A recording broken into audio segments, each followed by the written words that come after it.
एक प्रश्न है सर। हम इतनी मतलब मुझे मंदिर जाना बहुत पसंद है और मैं काफी मंत्र भी करती हूँ, लेकिन जब मेरे जैसे अब इतनी बड़ी प्लेयर होने के बाद कुछ लोग इवेंट्स पे बुलाते हैं तो उस टाइम का ना सोच के मैं जैसे स्ट्रेस में आ जाते हैं थोड़ा, अब कल क्या होगा, कल के इवेंट्स का क्या होगा। ये हमारी अज्ञान की वृत्ति जब तक नष्ट नहीं होगी तब तक वो चिंता, शोक, भय, उद्विग्नता, विषाद ये फेंकती रहती है। अब व्यर्थ में कहो भूत का चिंतन हो जाए, कहो भविष्य का चिंतन हो जाए, कहो बीती हुई बात का चिंतन होने लगे, कहो आगामी कल्पनात्मक चिंतन होने लगे, कहो आगामी ऐसा चिंतन आ जाए कि मैं भयभीत हो जाऊं, मैं डर जाऊं, मैं शोक में हो जाऊं। तो ये जो चिंतन है इसी को बचाने के लिए नाम जप है। वर्तमान के समय को यदि हम भगवान के नाम में लगाते हैं तो हमारा भूत भी ठीक हो जाएगा और भविष्य भी ठीक हो जाएगा। हमारे अंदर दो बुद्धि फेंकती रहती है, एक पॉजिटिव एक निगेटिव। जब हमारी बुद्धि मलिन हो जाती है तो निगेटिव ज्यादा फेंकने लगती है, और जब बुद्धि ज्यादा निगेटिव हो जाती है तो वही डिप्रेशन में पहुंच जाता है। अगर हमारी बुद्धि पॉजिटिव फेंकती रहे तो हम बड़ी समस्या में होकर भी आनंदित रह सकते हैं। तो वो पॉजिटिव कहाँ से आएगा? वो नाम जप से आएगा। अगर हम राधा राधा राधा, कृष्ण कृष्ण, राम राम, जो नाम प्रिय है वो नाम जप करें और पवित्र भोजन पावें तो हमारे अंदर पॉजिटिव, तो फिर जो भय है, जो शोक है, जो चिंता है, जो उद्विग्नता है, ये फिर हमारे अंदर नहीं है। हर समय हम प्रसन्न रहेंगे।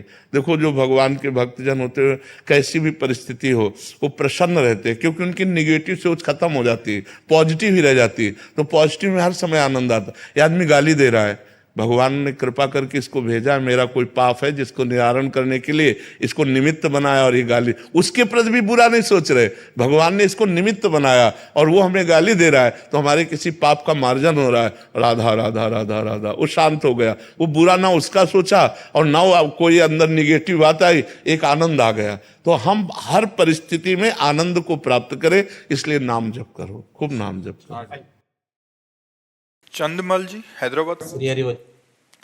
महाराज जी, संसार में दो व्यक्ति एक दूसरे से अगर प्यार करते हैं तो उन्हें आनंद की अनुभूति होती है, ऐसा ही प्रेम भगवान से क्यों नहीं हो आनंद पाता? की अनुभूति कहाँ होती है? आनंद की अनुभूति नहीं होती, मोह की अनुभूति होती है, राग की अनुभूति होती है, काम की अनुभूति होती है। आनंद तो नहीं है। अगर आनंद हो तो एक बार मिलने के बाद प्रतिपल बढ़ना चाहिए, और यहाँ देखा जाता है कि एक बार मिलने में जो हर्ष होता है वो दूसरी बार में नहीं होता।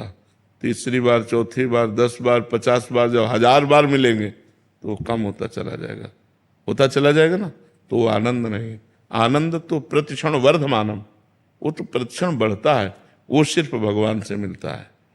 अब रही बात, यहाँ हम आपसे मित्रता करना चाहें या किसी से प्यार करना चाहें तो करने में सहजता है, क्योंकि आप हमारी बात सुन रहे हैं, आप हमारे को देख रहे हैं, हम आपको देख रहे हैं, तो हमारा लगाव हो जाएगा।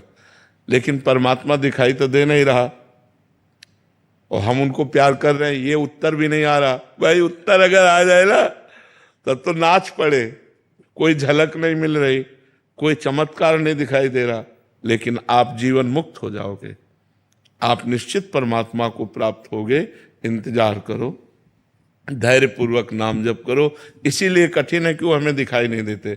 यार दिख जाए तब तो फिर सब लुट जाए, इतने सुंदर हैं, इतने प्यारे हैं कि अगर वो दिख जाए तो सब कुछ लुट जाए। मतलब अब सुन सुन के तो चल रहे हैं ना, हम लोग सुनी के चल रहे हैं एक दूसरे से। आपने उनसे सुना, हमने उनसे सुना, उनसे सुना, भगवान बड़े कृपाल हो, करुणा में, नाम जप करो, पाप नष्ट हो जाएंगे, भगवान मिल जाएंगे, तो सुन सुन के चल रहे हैं। अच्छा वो देख रहे हैं, कोई क्षण ऐसा नहीं जिस क्षण आपको देख न रहे हो। और वो पहले से जब आप प्यार नहीं करते थे तब से वो आपको प्यार कर रहे हैं, पहले से वो प्यार कर रहे हैं। उन्हीं के प्यार से तो हमें मनुष्य जन्म मिला, उन्हीं के प्यार से हमें साधु संग मिला, उन्हीं के प्यार से हमें भगवत मार्ग मिला। पर है थोड़ा कठिन। कठिन इसलिए है कि अव्यक्त हैं वो, केवल संतों की वाणी और शास्त्र के सहारे से हम चल पाते हैं, इसमें चलना कठिन है। और आपसे प्यार करेंगे तो आपको पता है कि उस गली में जाओ तो प्रीतम मिल जाएगा, वो खिड़की से ही झांक कर अगर एक बार देख लिया तो तसल्ली हो जाती, देख तो लिया। अब यहाँ राधा वल्लभ जी जब बिहारी जाओ कुछ बोल ही नहीं रहे फिर भी थोड़ा तसल्ली तो होती, चलो देख लिया, पर कुछ उत्तर नहीं मिलता। नहीं कि मुस्कुरा दे, कहो कैसे हो आप, अरे प्राण गंवा दे अगर ऐसा बोल दे रहे कि आओ तुम्हारा इंतजार कर रहे थे खड़े खड़े। देखो हम लोग बैठ जाते हैं लेकिन प्रभु खड़े रहते हैं, हमारे लिए ही तो खड़े रहते हैं, पर बस थोड़ा पर्दा डाले रहते हैं माया का। अब जिस दिन माया का पर्दा हट गया तो जिन जिन के सामने से हटा उनकी दशाएं पढ़ लो, इतिहास साक्षी है, रो रो करके भूमि को गीला कर दिया। इतना आनंद समुद्र है, इतना आनंदमय है, इतना सुंदर है, अच्छा हर जगह है और सबको देख रहा है, पर हम नहीं देख पा रहे, इसलिए हमारा प्यार मतलब भटकता रहता है।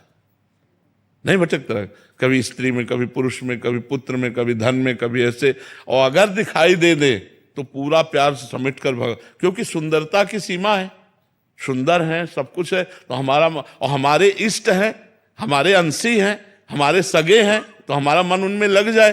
पर समस्या बस यही है कि वो दिखाई नहीं देते। महाराज जी भक्तमाल आदि कथाओं में और आपके श्रीमुख से सुना है कि वो बात भी करते हैं महाराज जी, श्रीनाथ जी। हाँ हाँ हाँ, वो स्थिति प्रज्ञ महापुरुष जो सिद्ध महापुरुष है।